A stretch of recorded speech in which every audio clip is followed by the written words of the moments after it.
It's the ultimate expression of institutionalized slavery, if you were to look at its tattva. It's a political mechanism for slavery.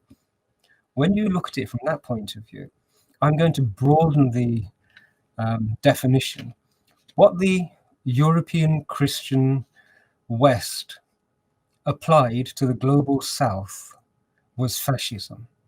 Colonialism is a very nice Victorian China teacup sort of word for fascism inflicted upon people of color throughout the global South.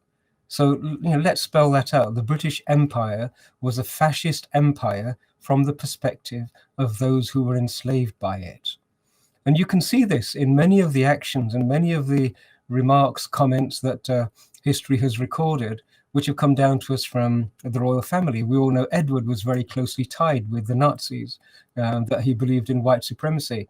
Most people don't know that Winston Churchill, at the end of the Second World War, there was a meeting he had with, in America, Washington, with the Vice President Wallace, and they were talking about the grand narrative and the grand vision for a post Second World War world.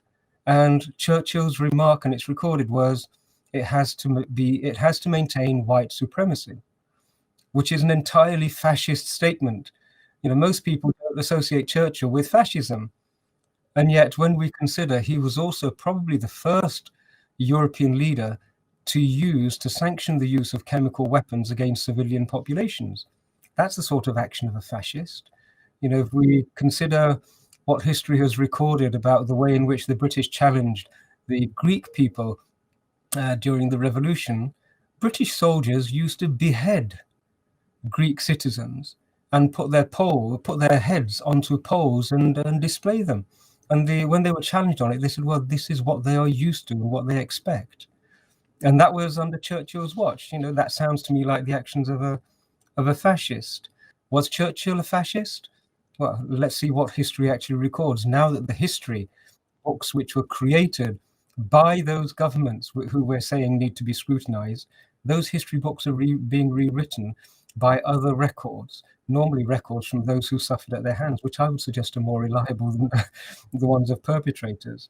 So fascism has never been far from Europe's shores.